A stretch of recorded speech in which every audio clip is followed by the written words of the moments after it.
Oi, oi, pessoal, boa tarde. Tudo bom? Que bom revê-los. Vamos continuar aqui o nosso estudo da Carta de Tito, estamos quase finalizando, né? E hoje nós vamos falar sobre o capítulo 2, verso 3, 4 e 5, que diz assim: quanto às mulheres idosas, semelhantemente, que sejam sérias em seu proceder, não caluniadoras, não escravizadas a muito vinho. Sejam mestras do bem, a fim de instruírem as jovens recém-casadas a amarem ao marido e a seus filhos, a serem sensatas, honestas, boas donas de casa, bondosas, sujeitas ao marido, para que a palavra de Deus não seja difamada. Até aqui. Pois bem, o versículo 2 diz que as mulheres idosas devem ser sérias em seu proceder. Assim como se espera uma seriedade do homem idoso, se espera também uma seriedade das mulheres idosas. Isso não quer dizer que você deva viver com uma cara fechada, amuada. Não. É diferente. Ser sóbrio, ser sério, é diferente de mal-humorada, de chata e um monte de outros adjetivos. Uma pessoa séria é uma pessoa que leva as coisas a sério, com a gravidade que o momento requer para cada uma circunstância da vida que se apresente. Então, essa mulher, pelo muito viver, uma mulher que, como eu, já viveu quase 70 anos, tem que ter uma retidão de caráter, uma retidão no seu proceder. É o que se espera naturalmente, né? Que elas não sejam caluniadoras. Não falar, não transmitir assuntos sem um conhecimento real. Mesmo porque se tiver o conhecimento real também não tem que ficar partilhando nada com ninguém. Cada um que trate dos seus próprios assuntos. Não cabe a mim nem a você ficar repartindo coisas sobre a vida alheia. Não escravizadas a muito vinho, meu Deus, que coisa horrível é um homem embriagado, mas ainda uma mulher. Para mim, pessoalmente, eu acho inaceitável uma mulher escrava de vinho, de bebida forte, seja ela qual for, forte ou fraca. Acho horrível uma mulher embriagada. E sejam mestras do bem. Por quê? Tem toda essa linha comportamental com as mulheres idosas. Está lá no verso 4 e 5.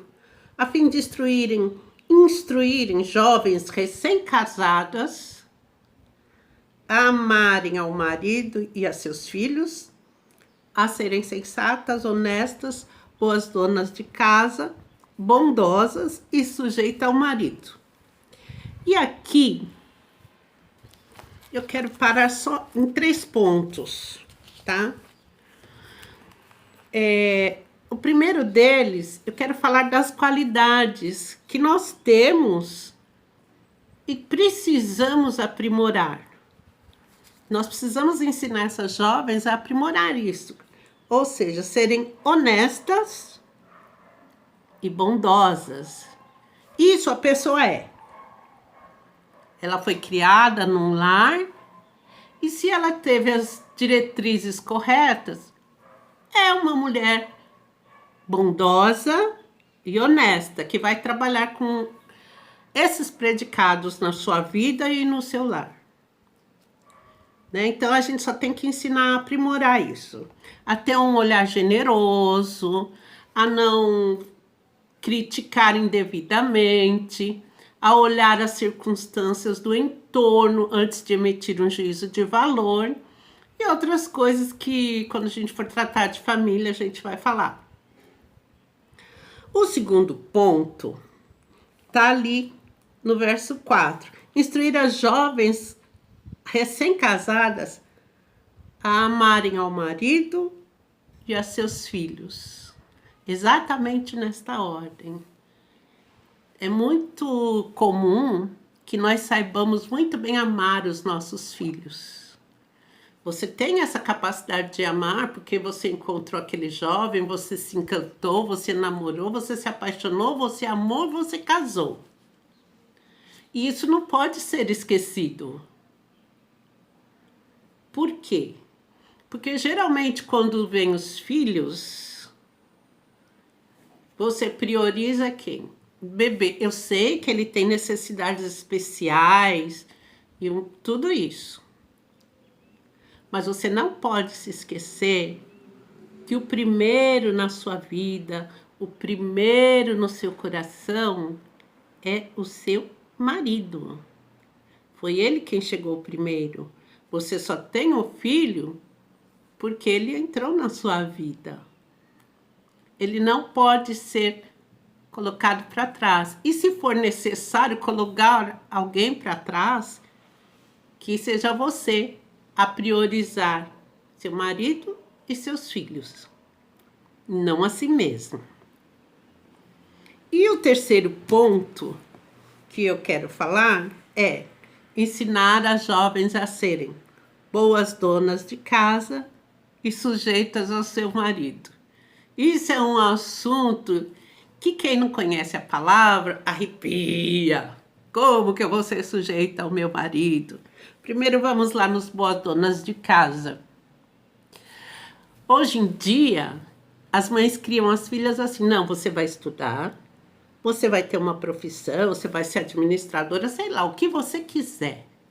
Mas que você seja capaz de se manter, porque se o casamento acabar, você tem uma profissão.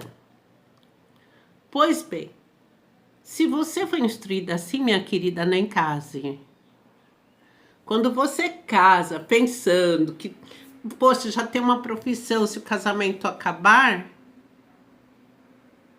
não vejo sentido nisso. Ninguém deveria casar pensando em quando esse casamento acabar. Aos olhos de Deus, o casamento é para sempre. Então, quando você entrar num casamento, precisa ser para sempre. E nós, como pessoas mais velhas, temos que ensinar isso para jovens. A serem boas donas de casa. A administrar esse lar. A querer transformar esta casa num lar. E ser sujeita ao marido. Isso é uma coisa que as pessoas falam sem conhecimento. Estar sujeita ao marido é saber que você não anda mais sozinha.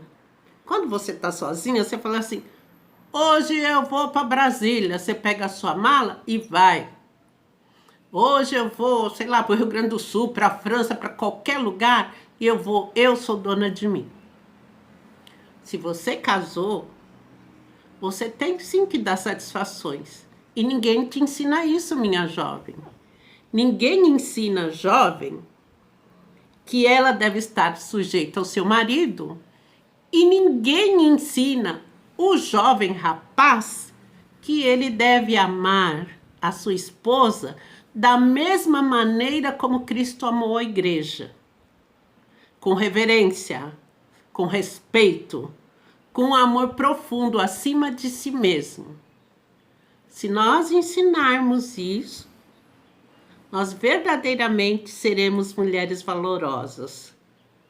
E vamos estar em obediência à direção de Deus, através dessa carta que Paulo mandou para Tito. Mulheres idosas, aprendamos a ser sábias. Tá bom? Beijo grande para você! Tchau, tchau, pessoal!